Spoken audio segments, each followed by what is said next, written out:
Hi, and very much welcome to this seminar entitled Facelifting the Baltic Sea Region. During this seminar, we will talk about how new actors, new perspectives, and new technologies in regional cooperation can help to vitalize and rejuvenate cooperation in our Baltic Sea region. My name is Mikael Olsson, and I will moderate this session. We're on a quite tight schedule. I work with the Swedish Institute that is organizing this event, and the reception and vernissage that will follow, together with the Secretariat of the Council of the Baltic Sea States, CBSS, and the Lithuanian Embassy in Stockholm. Again, welcome everybody. My own background is in what in the 80s used to be called East European Area Studies. And just like everyone else with such interests, and with an interest in the parts of Europe cut off by the Iron Curtain, it felt fantastic that the European Union devoted its first ever macro-regional strategy to this region. However, with joy and pride comes concern. Such is the nature of parenthood, be it virtual or real. And in our case, it's been concerned with the long-term well-being of this strategy, its vitality. And with this vitality in mind, the Swedish Institute and CBSS established the pilot project called the Balticlab. That is the actual reason that we gathered here today for this seminar. The Balticlab Programme, and there is information about the Balticlab Programme around here in terms of brochures, etc. The Balticlab Programme has been running during this spring for the first time under the informal motto of not only men in suits.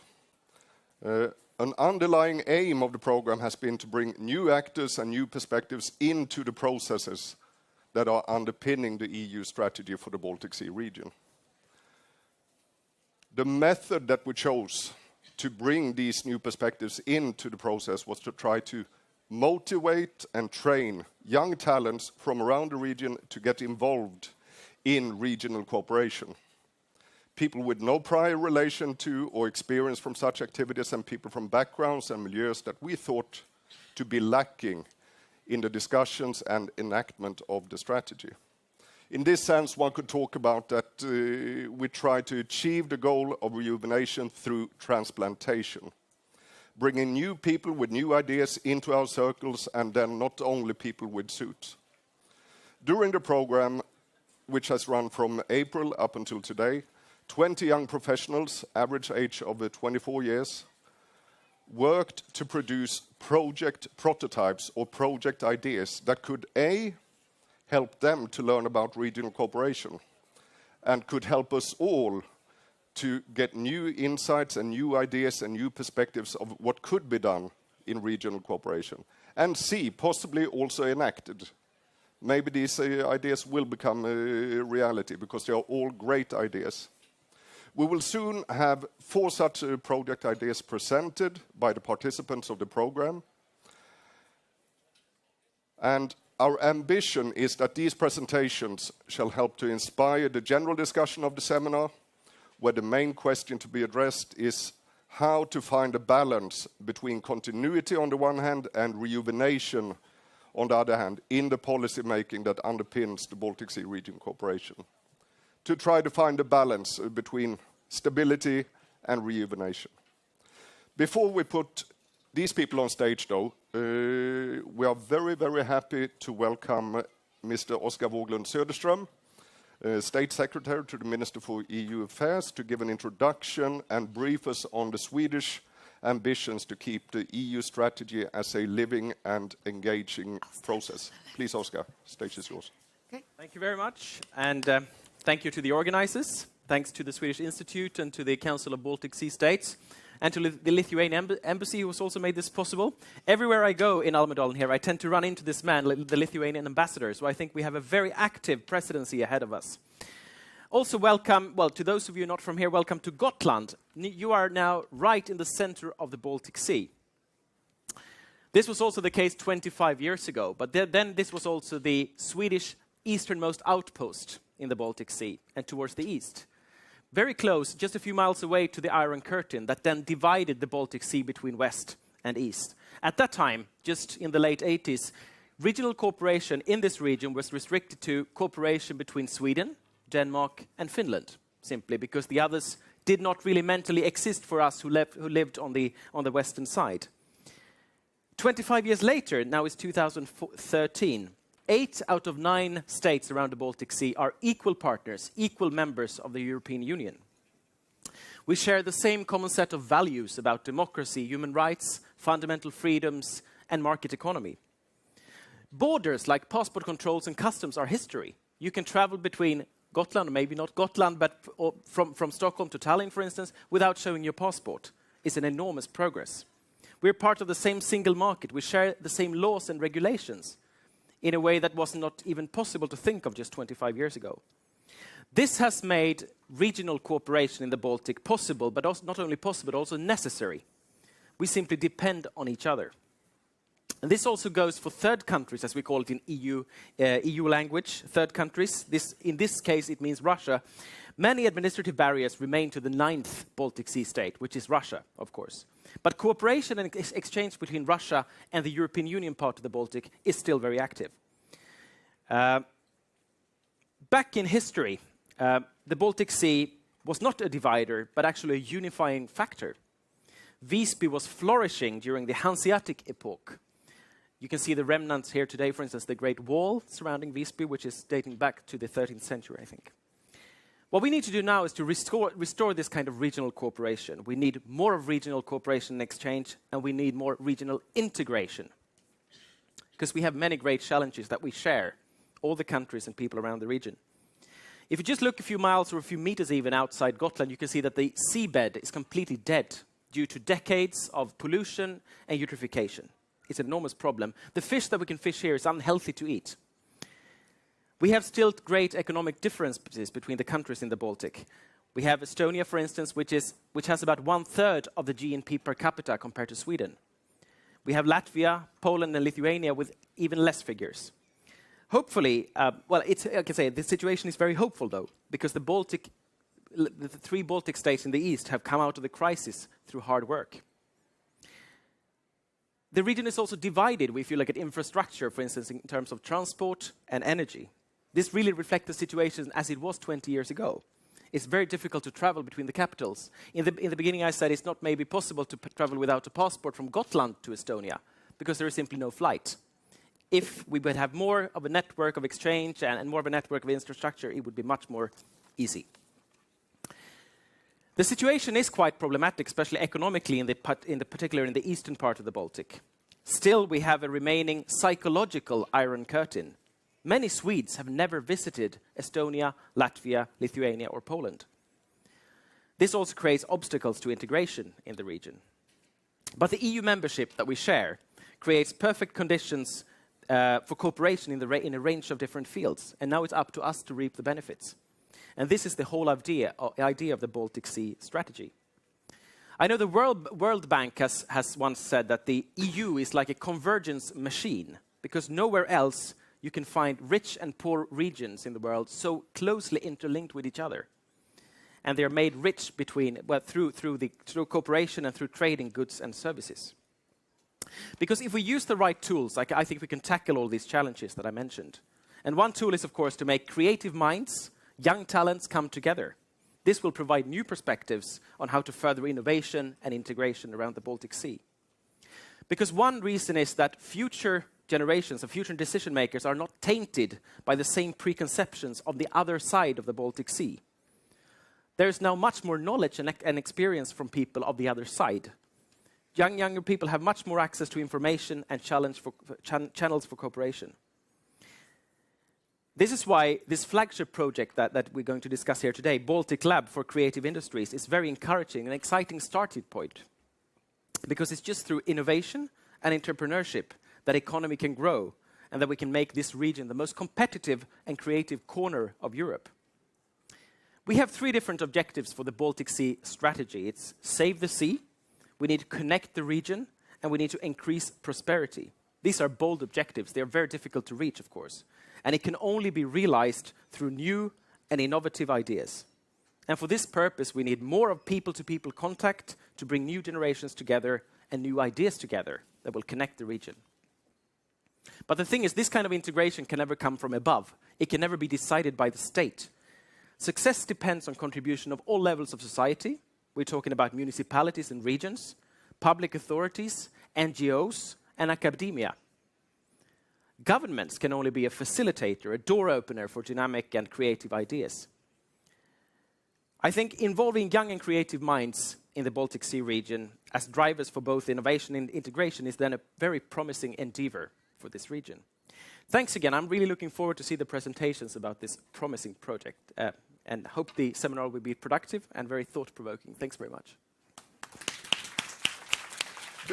Before you leave the stage, Oscar, may I just ask, do you see that there is a special need, not for a strategy, but for strategic thinking in order to bring especially then you and young people, people who do not have the backdrop of Cold War, into this process? Yes, definitely there is, because if we're going to develop this region in the way that we need to save the sea, we need to connect the region and all these kind of things, we need new people to come in to have clear and creative ideas to do it. And that's why I think we need a special concentration of these kind of things. It cannot be done by governments and authorities only. It needs to be done by people to people. That's the whole thing, I think. Okay, thank you. And now the first presentation will be by Ali and Magda, who will be talking about Project Little Brother. I give the floor to you. All right. Hello, everyone. My name is Magda, and I'm from Poland. And hi, my name is Ali. I am from Sweden. Also in our team are two other members who are not here, but they're from Lithuania. However, today we are here as citizens of the Baltic Sea region.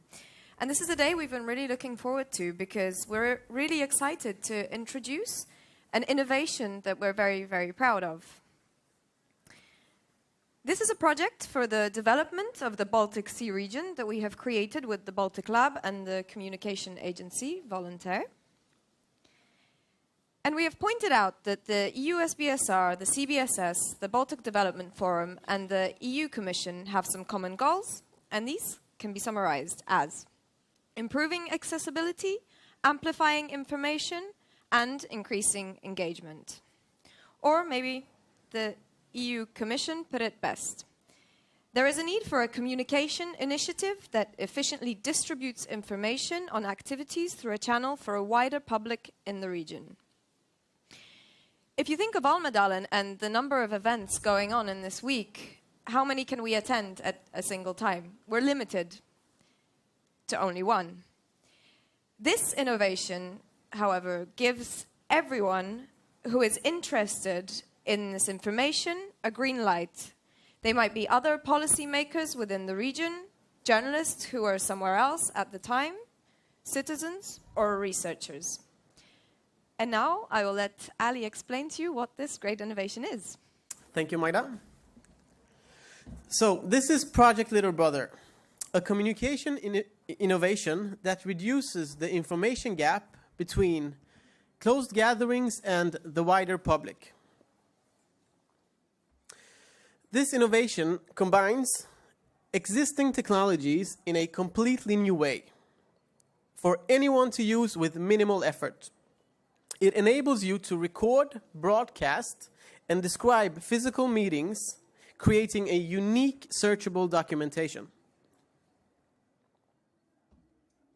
And this is happening. We are doing it right here in Almedalen.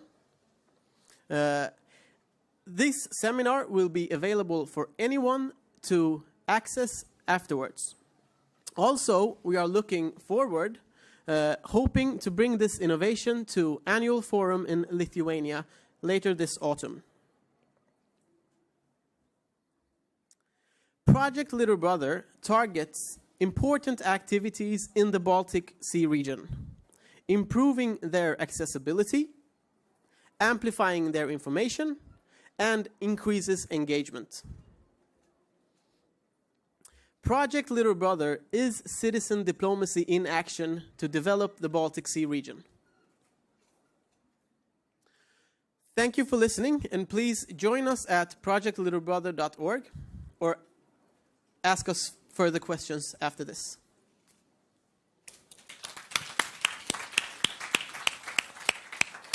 May I ask, is there something behind this website? Can you actually go in and see something there? Absolutely. So this also happened once already. We did this in Kaliningrad for about 2 weeks ago or something. And there you can see how this happens in real, how you can access and search through this documentation and the innovation behind it. Okay, thank you. So visit the website, please.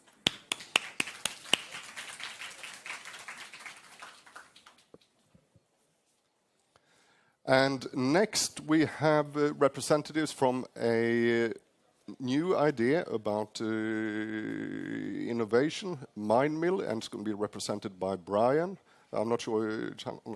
No, yes. We have 2 representatives of the project, and you can all talk to them. 3, sorry. You can all talk to them more afterwards. Brian. So good afternoon, everybody. My name's Brian, and my other teammates, Indra, Agneta, and Janan, are in the audience today. And when our team was brought together by the Balticlab a few months ago, we didn't know what the outcome would be. But we did know early on that we wanted the creative industries to be a part of it. So all of us come from different backgrounds, different countries, and different professional experiences. Marketing, PR, business, entrepreneurship, and design. And through our personal professional experiences, one thing that we've all learned is the value that creativity can add to organizations and to businesses. And through our experience at Balticlab, we saw how multidisciplinary teams, when they're brought together, they can really come up with innovative ideas and new solutions for problems that are presented to them. They can also develop new ideas for problems that may not have been addressed or understood to begin with. And creativity leads to these innovative new ideas, and it gives new perspective. And we think that one of the best opportunities for that is young creative people. And in the Baltic Sea region right now, we noticed that the creative industry is very small at this point. It's not celebrated and it's not recognized the way it should be. So what we wanted to do was transform the Baltic Sea region into the most creative place for business on the continent. And the way we wanted to do that is by bringing creative young people together and helping them jumpstart their careers, and at the same time connecting them with businesses and organizations that have yet to realize how valuable creativity can be. So we wanted to do this by creating a place, an actual physical place where these young individuals can come together for a dedicated amount of time and work on a lot of the problems that Oscar talked about earlier that are already affecting the Baltic Sea region. And that place is called Mindmill.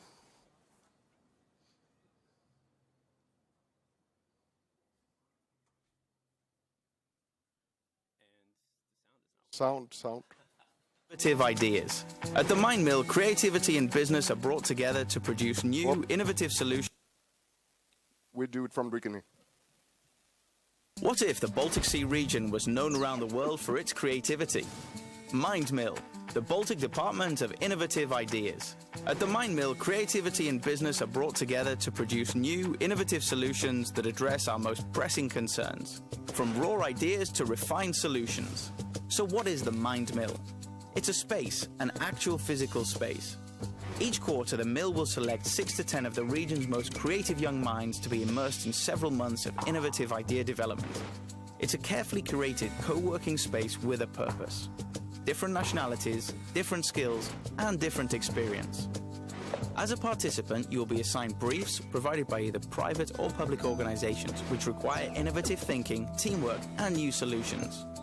For example, projects could include creating fully recyclable coffee cups for a growing coffee shop chain, developing a sand purification system for cleaner beaches around the Baltic Sea, prototyping vertical urban gardens suitable for small houses in the cities.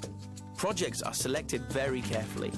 Every project addressed at the mill will be filtered through the core objectives of the European Union strategy for the Baltic Sea region, connecting the region, saving the sea, and increasing prosperity. You will also have guidance when needed. There will be a board of mentors, both business-minded and creative. And before you leave, there's a public event. Your work will be publicized. After participating at the Mind Mill, you will have actual work experience, together with the best names in the industry, countless new connections for your future creative and business projects. A project of international importance that you help to accomplish in your portfolio. Mind Mill, transforming the Baltic Sea region into the most creative place for business on the continent.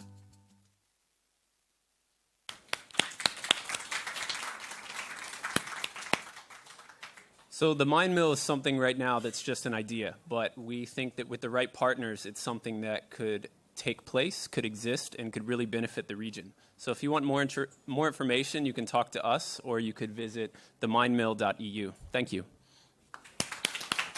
Brian, before you leave, could you say one thing about what differentiates this idea from, say, existing incubators with a design focus? Well, a lot of the existing incubators is kind of an entrepreneur who comes with his own idea already. This idea is taking some of these people that have that ambition and that passion already, but handing them projects that will benefit the area where they live. And what this does is it gives them the opportunity to have real-world experience and learn a lot of things that could help them in their own independent projects later. So it sets it apart because they're given specific projects to work on. So. Okay, thank you. And now, next on stage, we will hear about not shipping, but about an idea based on design that involves a ship. Baltic Design Ship. We have Eva, John, and Algiridas somewhere here. Yes, thank you. Hello, everyone. We are the Baltic Design Ship. It's Eva from Tallinn, it's Algiridas from Klaipėda, and I'm from Stockholm, John. Just before I applied for the Balticlab, I didn't see myself as part of the Baltic Sea region. I saw myself as a Scandinavian. Poland, Lithuania, Latvia, that was Eastern Europe for me. And Germany, well, Germany is Germany and Russia is Russia. For me, that shows a lack of identity. And this is not how it used to be. This is not how people used to see the region. I don't know if you heard about Hansa. Maybe you read about it back in school. But that was back in the days when we used to be a prosperous region with high commercial and trade values. So all that we're having now is a bad day in the course of history. This is the reality of everyday life in the region. So how do we make the bad day end? Now, imagine this ship arriving in Visby and inviting citizens to join the dialogue on board. On board of the ship, you would have a 3,000 square meters exhibition hall, which is a size of a football field. The car deck would be rebuilt into an interactive space for you and everyone to visit. We would have over 200 cabins with access to workspaces and workshops for rent. Design to us is not just a logo on a website or a logo on a business card. To us, it means creative problem solving. Whether it would be in a concept development, whether it would be in business or even in politics. This is why we want to combine the potential of people from different disciplines. The most outstanding creative minds in the region would be renting studios on the ship for various periods of time for up to 6 months. They would contribute about 20% of their time to work together on interdisciplinary projects, including development of new products, facilitating workshops, and giving presentations for citizens.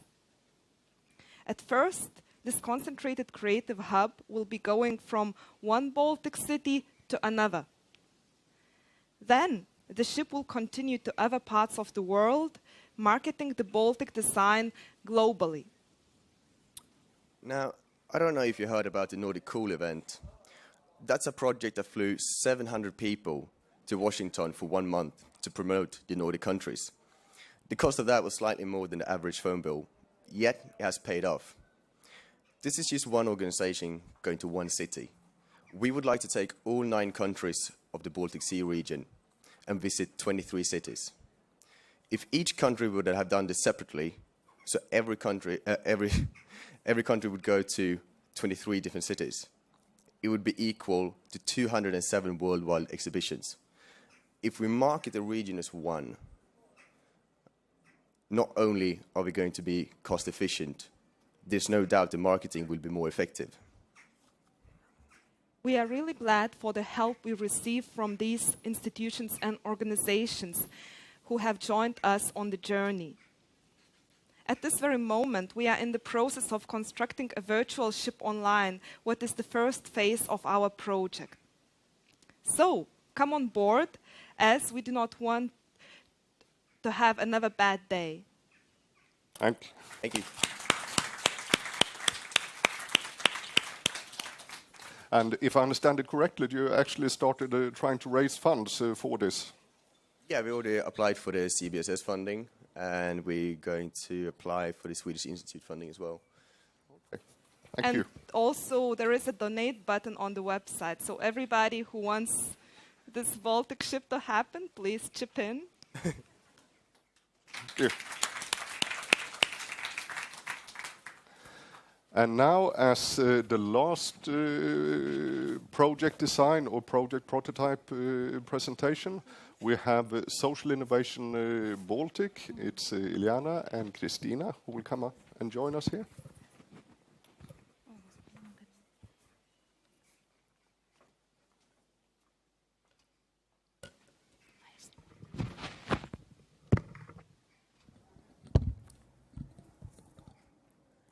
Please.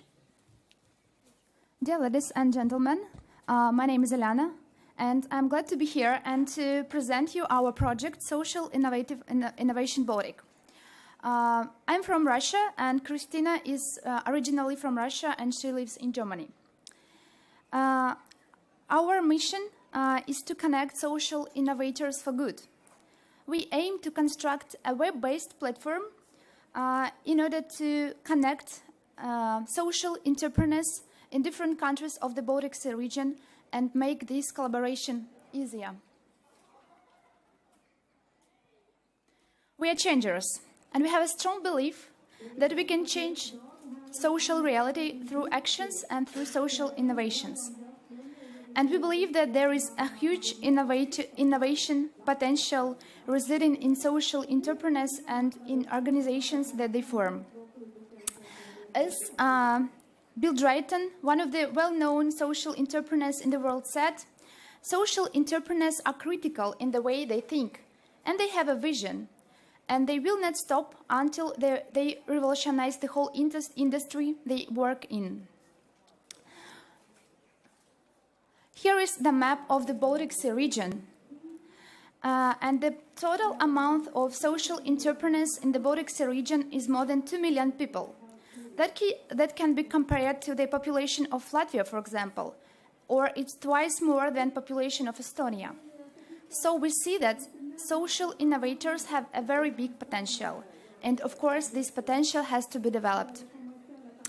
Through international cooperation, social entrepreneurs in the Baltic Sea region might be able to mitigate environmental, social problems in the Baltic Sea region connected to, for example, education, healthcare, marine pollution, environmental problems, or any others. And we started our project with a research, and we contacted social entrepreneurs in different countries of the Baltic Sea region, and we found out that social entrepreneurs are not satisfied with the tools that already exist, and they do need new tools of connection and of collaboration between each other. And our web-based platform is going to meet these needs. And how it is going to satisfy needs of social entrepreneurs, my colleague Kristina is going to continue.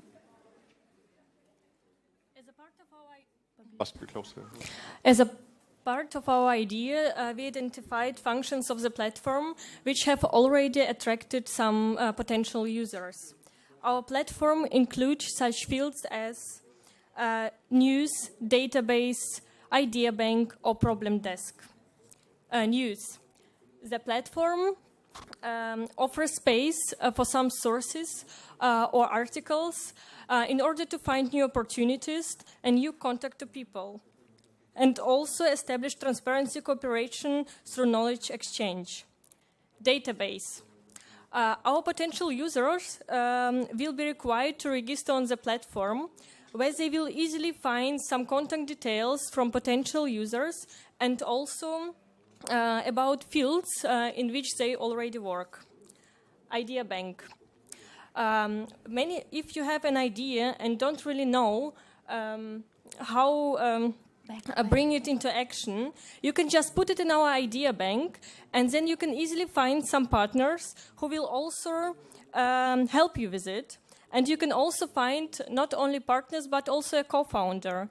And in this case, you can match people of vision with people of skills. Problem desk. If you have any problems with your project or with your idea, and you don't really know what to do next, just write it down, put it in our problem desk, and you will easily find all information what you need.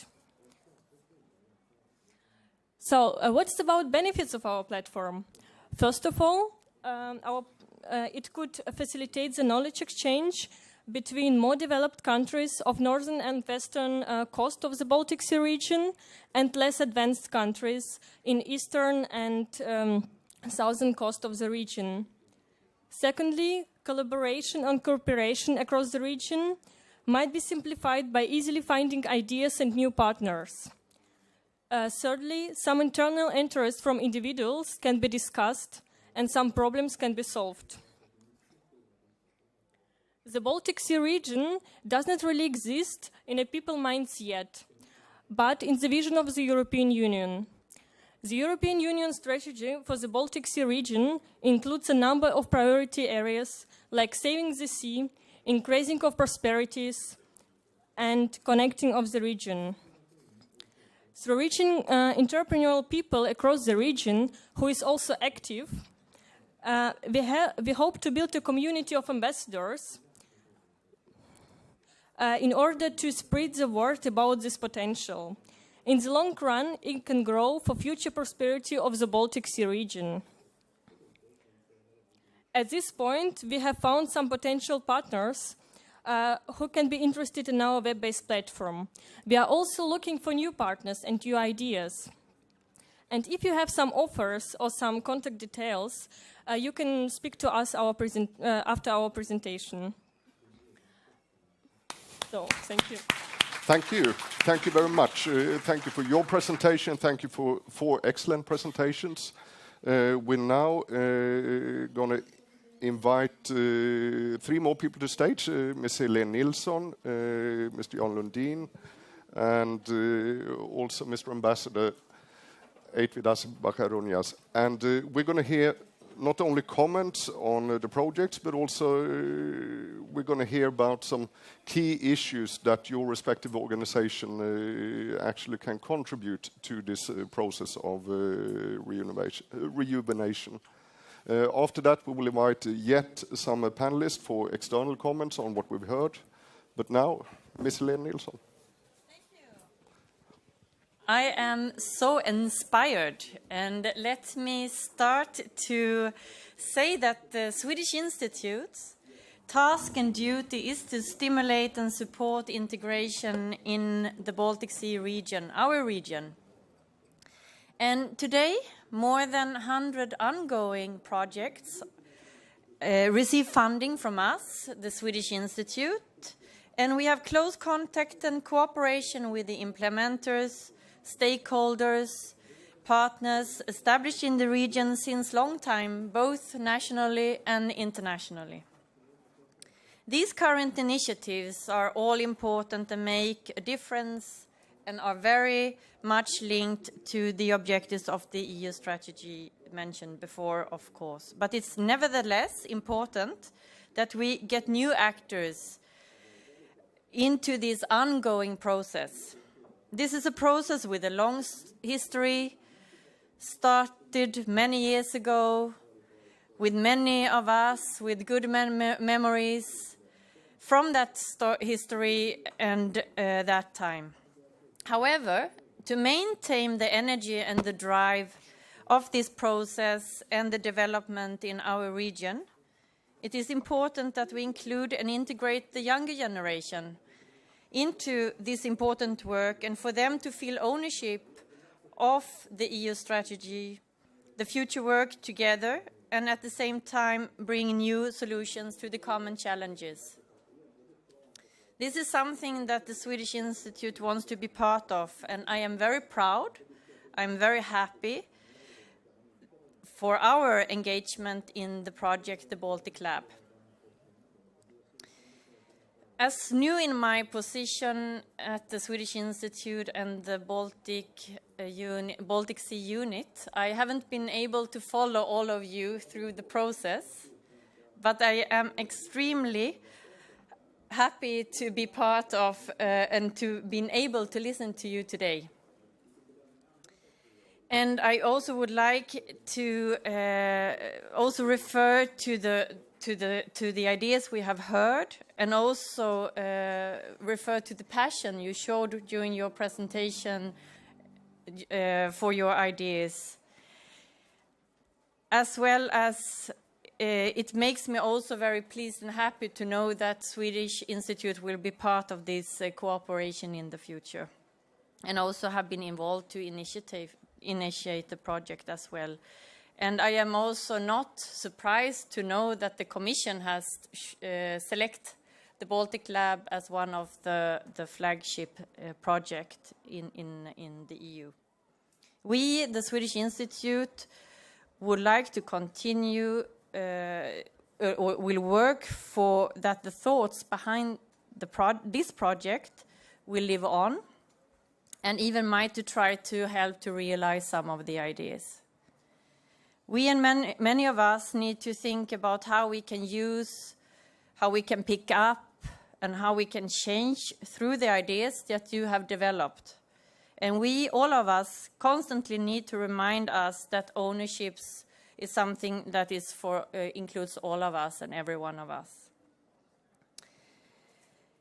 And you, the creative talents from Lithuania, Poland, Russia, Sweden, the Baltic Sea region, members of the project Little Brother, the Mind Mill, the Baltic Design Ship, and the Social Innovation Baltic.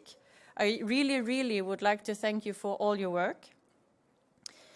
And that is aiming, that your work aiming to provide all of us with the new perspectives in relation to innovation and integration in our region. I also would like to take the opportunity to thank my colleagues who have been working with the Balticlab, Mikael, Olga, Åsa, and I'm sure many others at the Baltic Sea Unit at the Swedish Institute. And as well, say thank you to to Jan, to the CBS, and the cooperation. And with that, also give you the floor. Okay, thank you very much.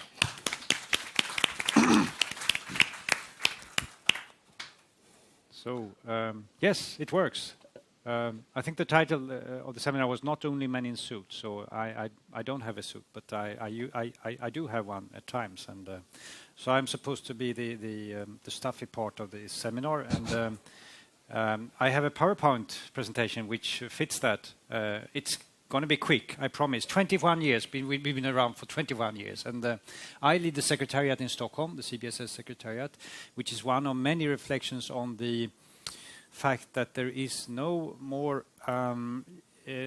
generous nation in Baltic Sea cooperation than Sweden. There's no more. There's no state which is more supportive of regional cooperation in the Baltic Sea region than Sweden. I would argue that. Being Swedish, of course, it's natural, but I'm working for the Baltic Sea now. But still, Sweden finances the premises, lovely premises in Stockholm, and Sweden is quite active, and Sweden has been a driving force in the creation of the EU Baltic Sea strategy, which is a good thing for the region. It's part of the rejuvenation of the Baltic Sea cooperation, which we are all longing for. The second phase of the Baltic Sea strategy will be a success story. I'm quite convinced of that, and I know State Secretary Våglund is working hard behind the scenes to make that happen with his team. And also Balticlab is part of this rejuvenation. And thank you to the Swedish Institute for working and suggesting this idea. We have cooperated in developing it, and we are very pleased with being part of the Balticlab story and many other things which we do together with the Swedish Institute, which again shows how active Sweden is. I mean, there's slightly less than 100 million Swedish crowns a year, I think, for regional cooperation in the Swedish Institute budget. There is no comparison. There is no other nation which does as much. I mean, I'd like to stress that here in Almedalen. So, the next slide. These are the men in suits. There's a woman too. That's the Swedish Foreign Minister Margareta af Ugglas, and it's 1992. It's March 6, 1992 in Copenhagen. This is the creation of the CBSS. This is just after the fall of the Soviet Union. There are only 2 countries, members of the EU at that time. Guess which ones? Germany. Yes, Germany was one. That's right. Yes. So those are the 2 who took the initiative to this. There are those who say that Sweden was there too. Taking the initiative. It's hazy. The history hasn't been written yet. But so Sten Andersson might not agree, or who became foreign minister after, or who was foreign minister before Margareta af Ugglas. Still, this is an important event. This was about helping those who wanted in the post-Soviet world, becoming members of the European Union if they wanted, but also to become sustainable states. It was not at this point evident that the road was clear to the EU membership. It was not at this point evident. So, next slide, please. This is last year. This is Stralsund, and those are whales in the air. If you read The Hitchhiker's Guide to the Galaxy, you know whales can hang in the air. And they do that in Stralsund. This is the summit, the Baltic Sea Summit. And Mrs. Merkel is hosting, and it's the 20 years jubilee also of CBSS, you could argue. So Germany was chair then, and we discussed energy security. And now everyone is member of the EU. That's quite something, except Russia, except Norway and Iceland. But it's quite something nevertheless. I mean, we must we must realize what a success this has been. I mean, we are remarkably more affluent, and this goes for Russia too. This region is remarkably more affluent today than it was 20 years ago. And we should be happy. We should realize that. Next slide. This is Kaliningrad. This is last year. It could be in a few weeks' time because we are going there again. This is a youth camp. This is the CBSS youth camp situated at the Baltic Arctic youth camp in Kaliningrad. It's part of the EU Baltic Sea Strategy Project World. And again, cooperation with the Swedish Institute. Thank you. I mean, it went well. We brought... this has been a Russian youth camp before, but now we brought others there too. We made young people come together and talk about everything. This is not a very ideological thing. It's people-to-people context, and they discuss sustainable lifestyles. A great thing, and you should go there. I mean, it's a lovely part of the Baltic Sea. It certainly is. And there will be Football World Championships in Kaliningrad 2018. Prepare. Next slide. So this is what we do, how we work today. 2008, there was a reflection on what the CBSS was for. Now then, that everybody who wanted was part of the EU, and shouldn't one close the CBSS down? And the answer was no, but the CBSS has to become more project-oriented.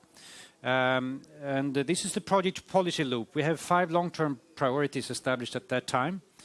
And we work on developing projects along those priorities. And Balticlab I regard as economic development, to be quite honest. I mean, create your own job. That's the message from Balticlab. We have to be creative about jobs in the region, especially for youth. Next slide. And this is the hidden assets of the CBSS world. It's all the networks we have. There are more networks than this. These are just samples. We have so many networks in the Baltic Sea between bureaucrats or ministry officials or others who have common interests in the region. And we can use them. We should use them more. They do develop projects together.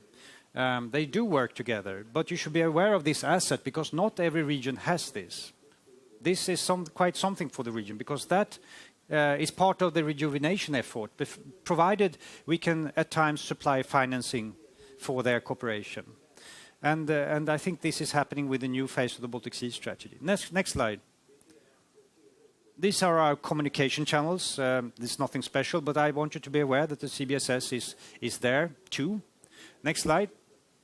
And these are my small messages to the discussion we're supposed to have on how to balance continuity and rejuvenation and use existing institutions. That's a message. I think CBSS is now in the EU Baltic Sea strategy, and that's a very good thing. It's good that the Nordic Council of Ministers is there too.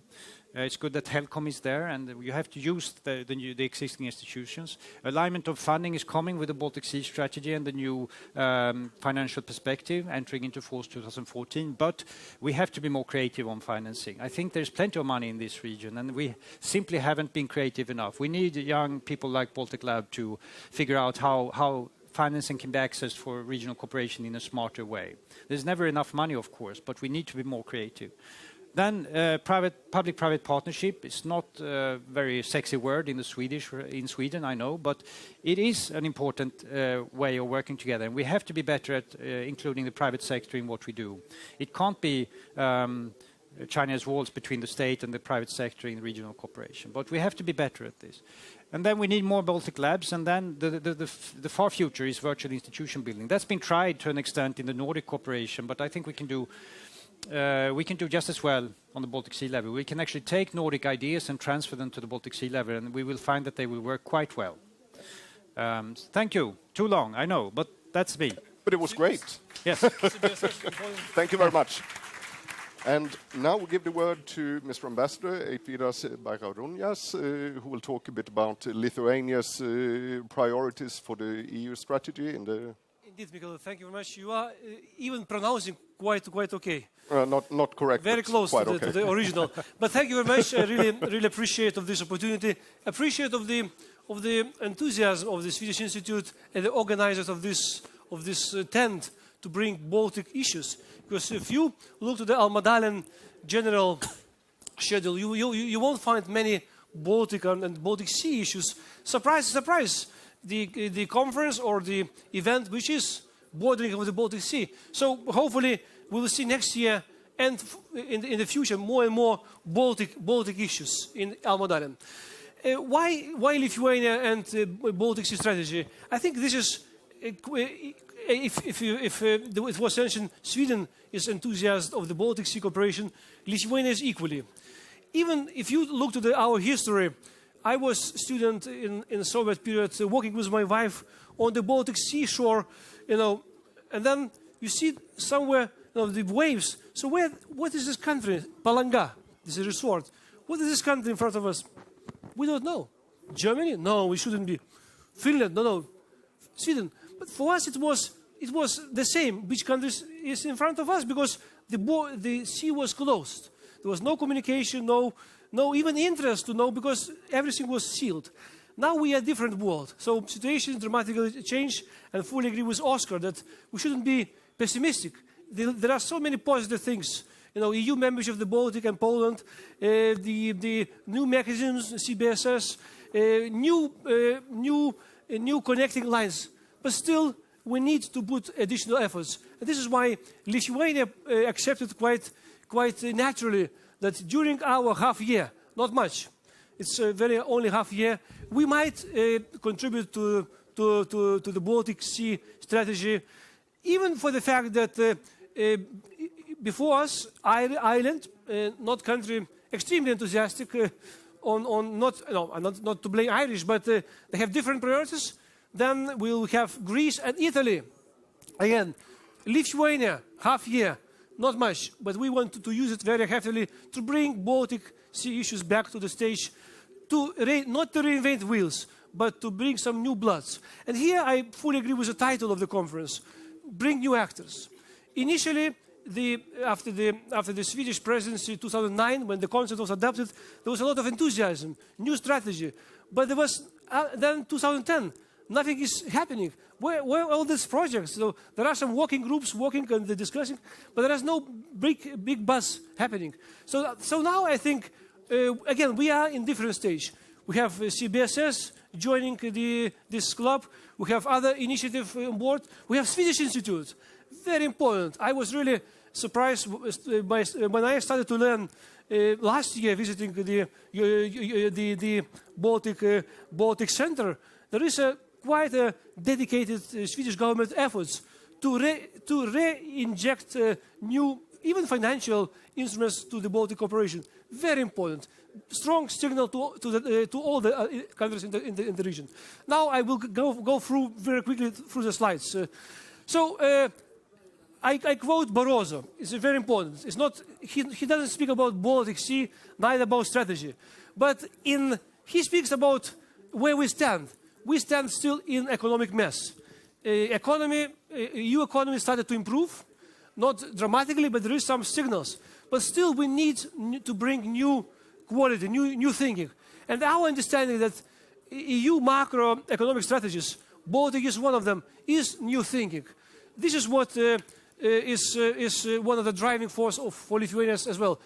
This is new thinking. So think out of box. Don't go on the traditional way, creating institutions or creating new working groups.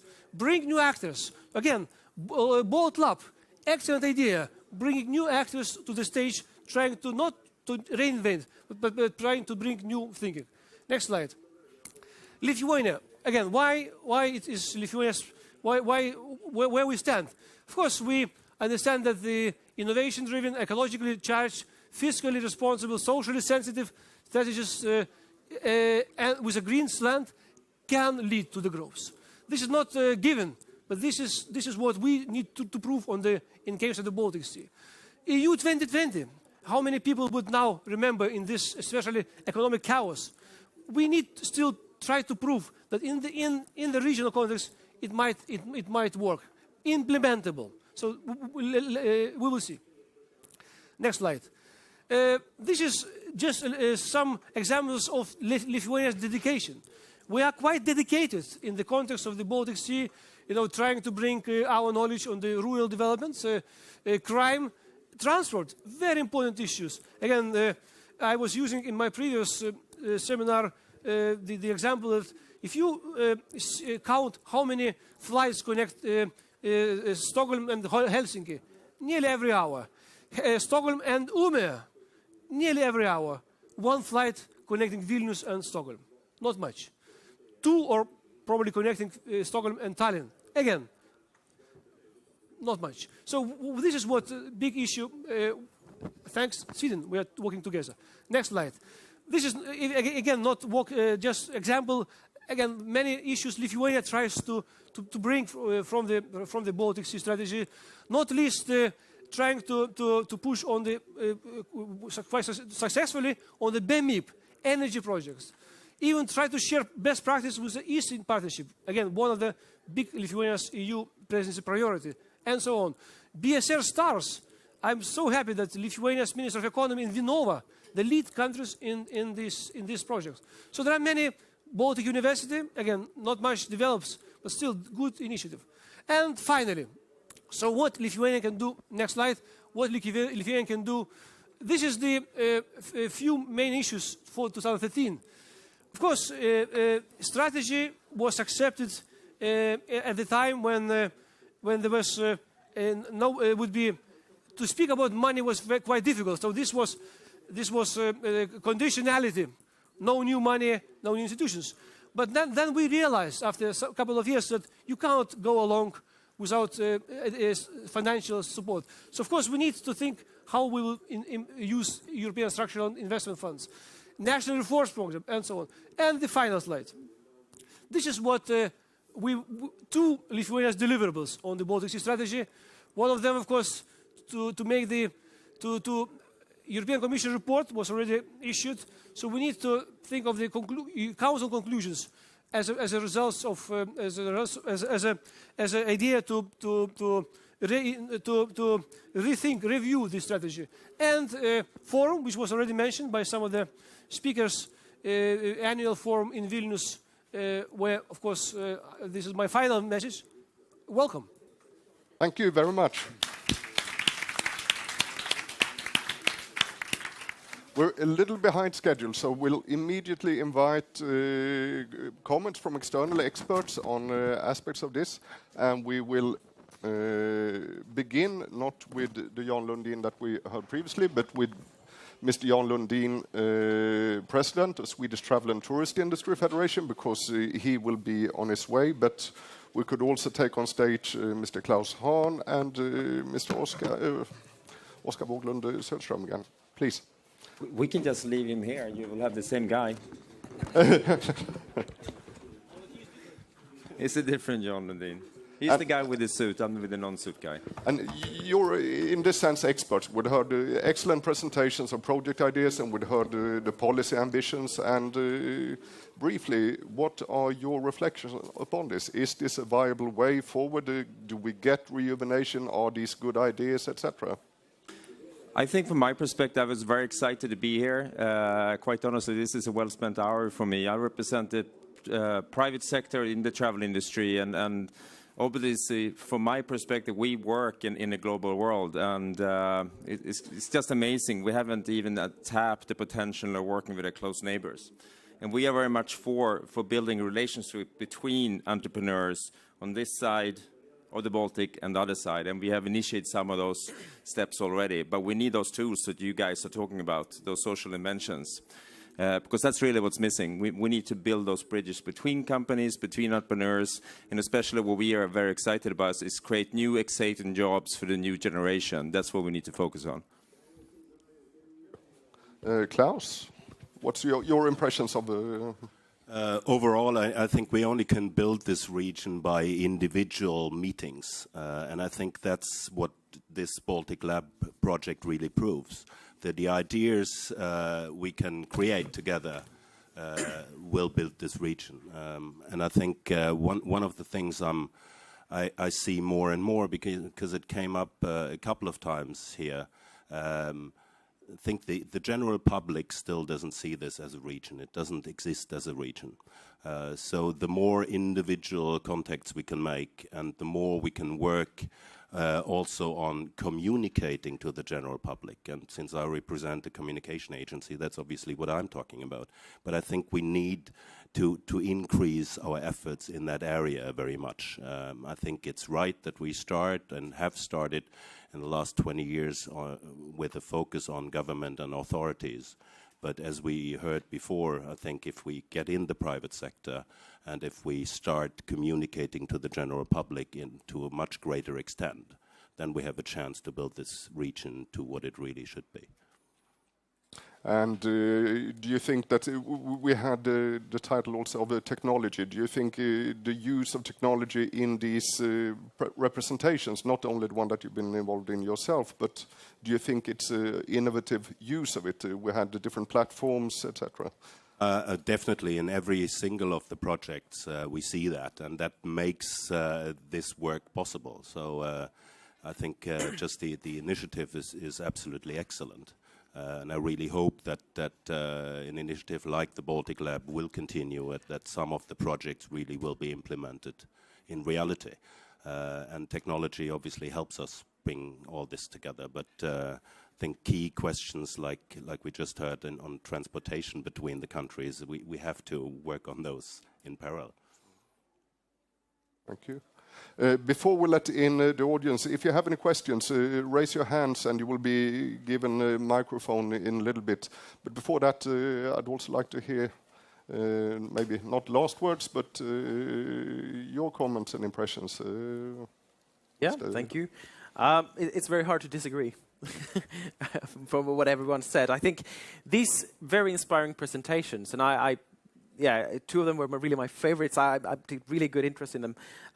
I think they answer the questions on how should we work together more efficiently and how should we find partners. Because, I mean, a challenge here with a big sea in between us is that it's a little bit hard to travel. How can we find partners, for instance, through social media? And I think this first project there was extremely interesting.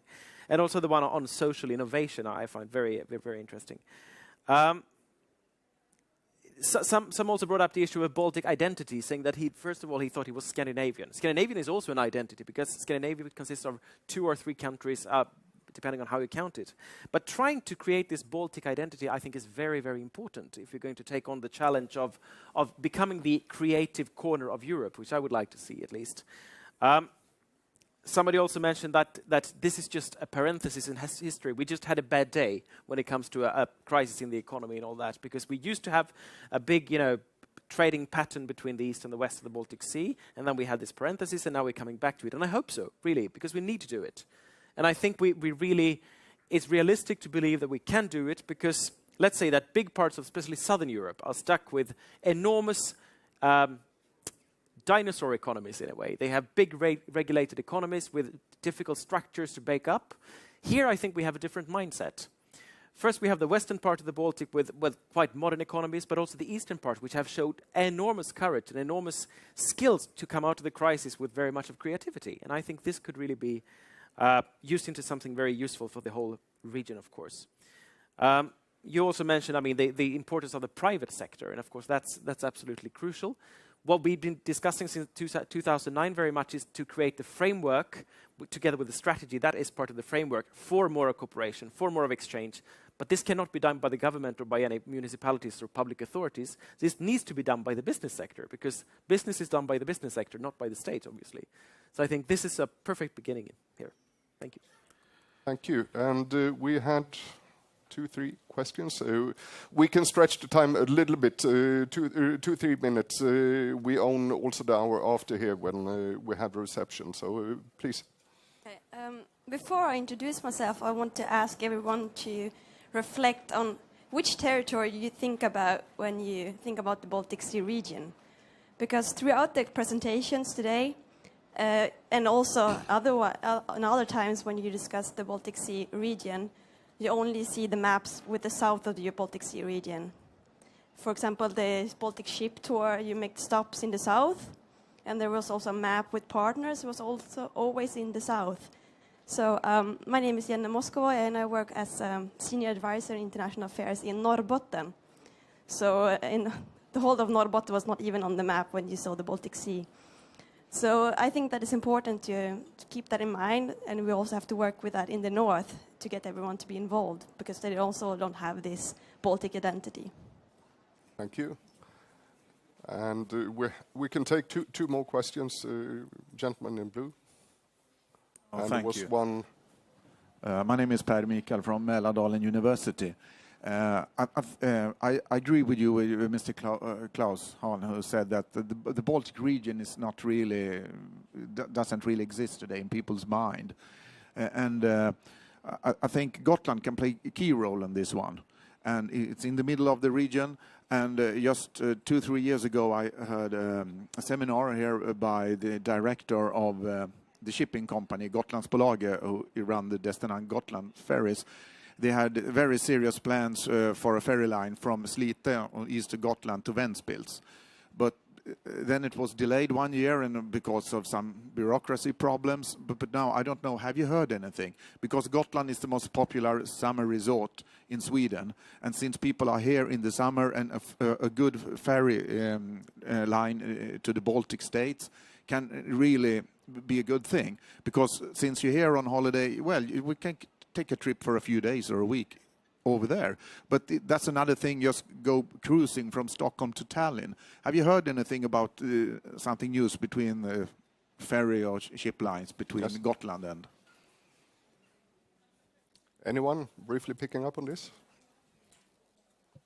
Just to comment on the question about the south of the Baltic Sea, I think quite interesting about the map. Also, when you see maps of the European Union, sometimes you don't even see, the 4 northernmost countries of Sweden. I think one of the reasons here, maybe that your part of the region is not so much mentioned, is that regional cooperation has always been very obvious for you. Let's look, let's see, for instance, you have the only Baltic, actually, city which is one city in 2 countries, which is Haparanda and Tornio, which is obviously since the EU membership was created in 1995, this is one single city, almost with no passport control or anything anymore. So for you, it's quite obvious that kind of cooperation. And I think the rest of the region really has something to learn from that. It's just the single currency that lacks.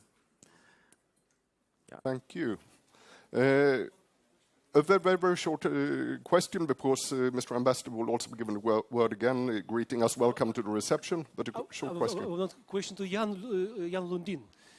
Tourism, because from my perspective, tourism is not only those would benefit only tourist industry. This is all we should benefit. And this is, new lines, new ferries. But Jan, from where to start? Because not only Swedish people do not know Baltics. Unfortunately, Lithuanians, when they plan holidays, they don't have Sweden in mind. Of course, there are some rumors, very expensive, which is probably, it is. But Lithuanians also don't know, Latvians, Estonians, how to bring our region that will be fashionable to go for weekend in Stockholm for Lithuanians, for example. Well, I think if I'm going to give some kind of, obviously you need to spend money, all of that, but I think actually we need to reposition tourism, because tourism is being seen as an activity, which it is in a way.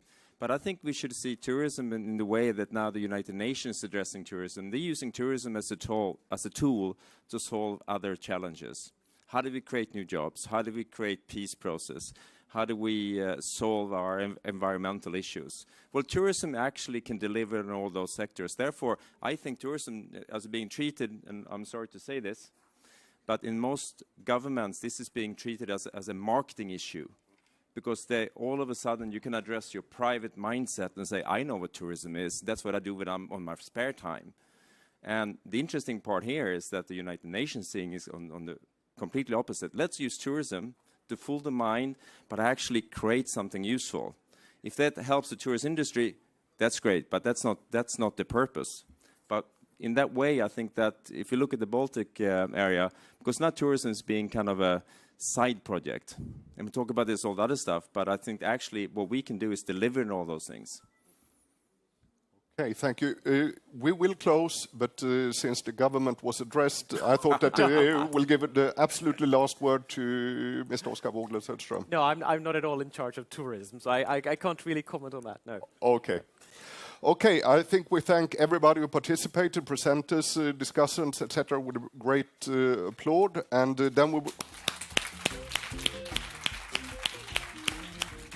we will hear a few words of welcome by the hosts of the reception, Mr. Jan Lundin, number one, Mr. Ambassador, and Helene Nilsson. And we will also get a brief introduction to the art exhibition and the vernissage by Torbjörn Limé. Could you all come up on stage?